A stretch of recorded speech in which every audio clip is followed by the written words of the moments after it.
রত্নদীপ, তুমি কি পড়াশোনা করছো? তাহলে নিশ্চয়ই বলতে পারবা।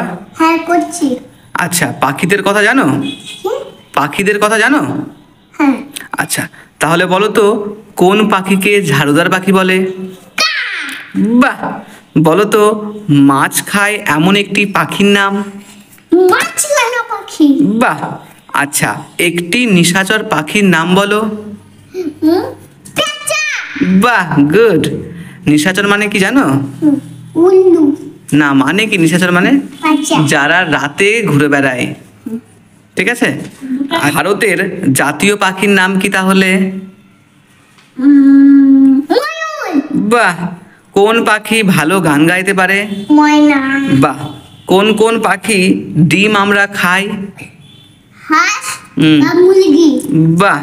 তাঁতি পাখি কোন পাখিকে বলে? বাবুই। হ্যাঁ। কোন পাখিকে শান্তির দূত বলে? পায়রা। বাহ!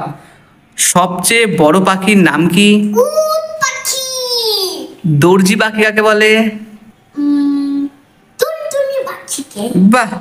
কোন পাখি বাসা বাঁধতে পারে না, অন্যের বাসায় ডিম পারে?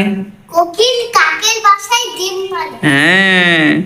আর গাছের কোঠরে বাস করে কোন পাখি? কাঠঠোকরা। বাহ! তাহলে আজকে আমরা পাখি থেকে অনেক কিছু শিখে নিলাম, তাই না? কোন বই থেকে শিখলাম দেখেছো? এই যে বইটা। আমরা কি কি শিখলাম? এতগুলো পাখি কিন্তু আমরা শিখে নিলাম। বাহ, তুমি তো সব পারছো বাবা। আজকে তাহলে আমরা কি শিখলাম? পাখিদের কথা। আচ্ছা, তাহলে অন্যদিন আমরা অন্য কিছু শিখবো। ঠিক আছে।